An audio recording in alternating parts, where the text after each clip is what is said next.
Bonjour à tous, bonjour à toutes. Une nouvelle vidéo assez courte, mais qui est vraiment importante aussi pour moi. Moi, je me base pas tellement sur ce que le public peut penser de ce qui est important et de ce qui ne l'est pas, mais je me base sur ce que je ressens et ce qui me semble important. J'ai relu les remarques qui suivent les vidéos et j'ai repéré une remarque en particulier intéressante. J'avais déjà abordé ce thème, mais je voudrais encore l'aborder.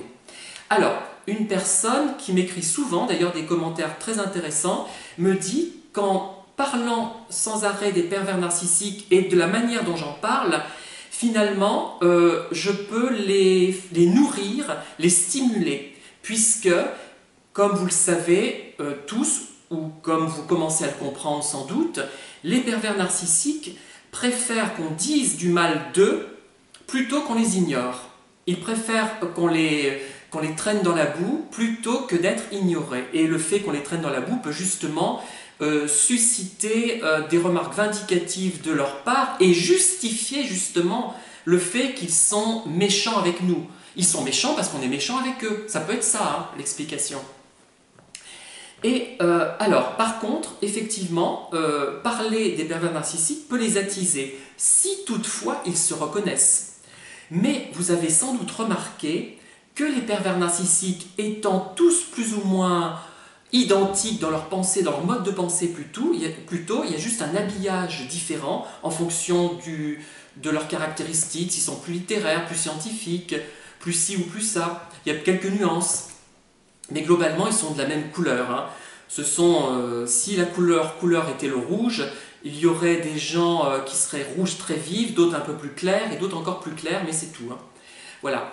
Et le problème qui se pose, j'ai envie de dire, c'est que quand je parle du pervers A, je cite, sans qu'on puisse le reconnaître, c'est le pervers B qui se reconnaît. Et quand je parle du C, c'est le pervers E qui va se reconnaître. Vous voyez ce que je veux dire?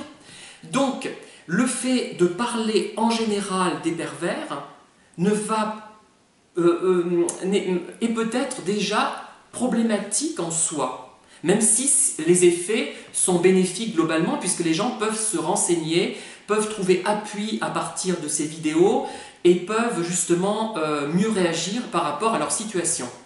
Mais si on parle des pervers en général, tous vont peut-être se reconnaître, ils vont s'imaginer qu'on parle d'eux, alors qu'on parle d'un autre. Donc, quels que soient les cas, est-ce que l'effet ne sera pas forcément en partie pervers, entre guillemets, nocif, négatif, puisqu'on va les nourrir, ces gens-là? Vous voyez ce que je veux dire? Bon, après, je ne sais pas si le négatif l'emporte ou non sur le positif. Je pense que globalement, le bénéfice de ces vidéos va l'emporter sur les aspects négatifs. Bon, il y a un double tranchant, c'est évident, mais je pense que le tranchant bénéfique que l'on veut obtenir va prédominer sur les aspects négatifs que peuvent présenter ces vidéos.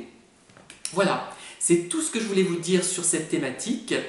Je vous invite à réagir par vos remarques, par vos pouces à l'endroit ou à l'envers. Et je vous engage également à vous abonner. Merci encore et à bientôt.